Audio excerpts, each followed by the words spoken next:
Hey folks, it's Brian. We just got done with a really short session of Elderath. One of our players wasn't going to be able to make it, and another one was working and won't get off work for another hour from now. So we just did some narration stuff through our visit to Telgar, and that is captured in the live play link in the description. So it is the fifth month, which is called Zar. We're in the first week, which is in the ninth day, which is Tal, as we mount the rise into Telgar toward evening. There's some discussion about Telgar itself. A note of possible importance is that the city was built on an ancient village, which is in the Temple Square area. So I take all the magic stuff to the university to talk with my mentor about, okay, hey, can we get these things identified? What are they? That kind of stuff. And the wand is ashwood and increases spell casting percentages with fire-based spells. Also increases the damage when a special or critical roll is made. And it is a storage device for 10 magic points. I'm going to start pumping magic points into my shock bolts from now on. That is for sure. The three spell lists. One was Gate Mastery up to the 5th level, which includes summoning creatures and the familiar spell.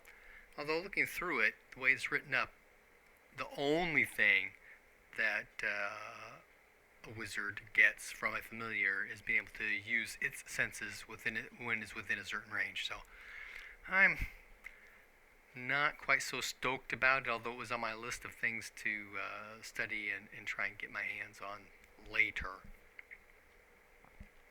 There is a clerical, one of the scrolls is clerical on repulsions, and then there's an evil essence, which is some kind of physical destruction kind of stuff.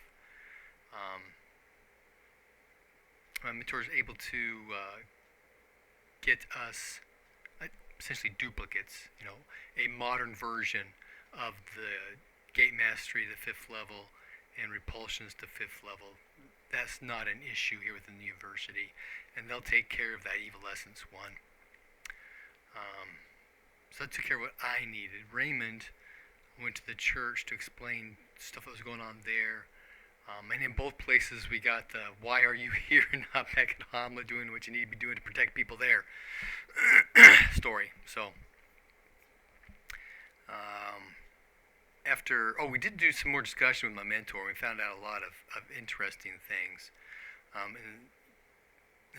We started out asking about dealing with undead. What's the best way to do that?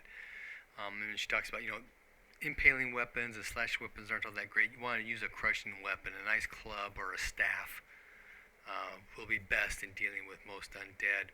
They do get, and the more, they're also vulnerable to the noble metals like silver and, of course, magic.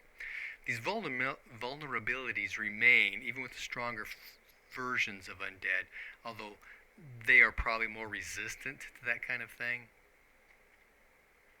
And there's some very powerful undead that can even change their shape or turn into mist. And that gets us into this whole vampire thing and General Subic and that kind of stuff. She tells us, nah, that was not a vampire. We in the Empire know that Forge changed those who turned to his side, essentially making them immortal. Evic and Leeks were two of his main lieutenants that were turned into powerful undead. And it sounds like this General Subic fell into similar status. And there are ways of transferring energy. You can drain health. You can drain physical characteristics, strength, constitution, that kind of stuff. And you can drain power from other beings to fuel things.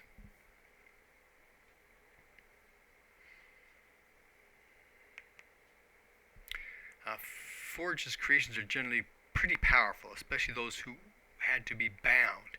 And she asked about how he was released, and we explained, how we went down the shaft and into the hallway, and there were the two bodies there. We saw the 5 footprints, and there were 3 bodies inside. There was nothing in the mausoleum. She was concerned. It seemed rather dubious to her that 5 cultists would have the power to do what it appeared happened here. And she proposed that there's maybe something else going on. That first barrier would have taken a tremendous power to break through, and she doesn't think 5 cultists would be able to do that. Now, if there was something that was powerful enough to kill one of Kirk's Rangers and his Griffin, and break General Subic out, that would be more than just 5 cultists. These barriers just don't get opened by adventurers or by treasure seekers. And it's even possible that the vampire that we saw was not Sulpic. So maybe that was the being that released him. We described the cultist outfits and stuff, and she talks about how the luminous eye is a reference to Forg. And that, 100 years ago, there were cults that were purported to have worshipped Forg. Out of somewhere east, probably O class, or Oculus, or one of those cities, and it spread.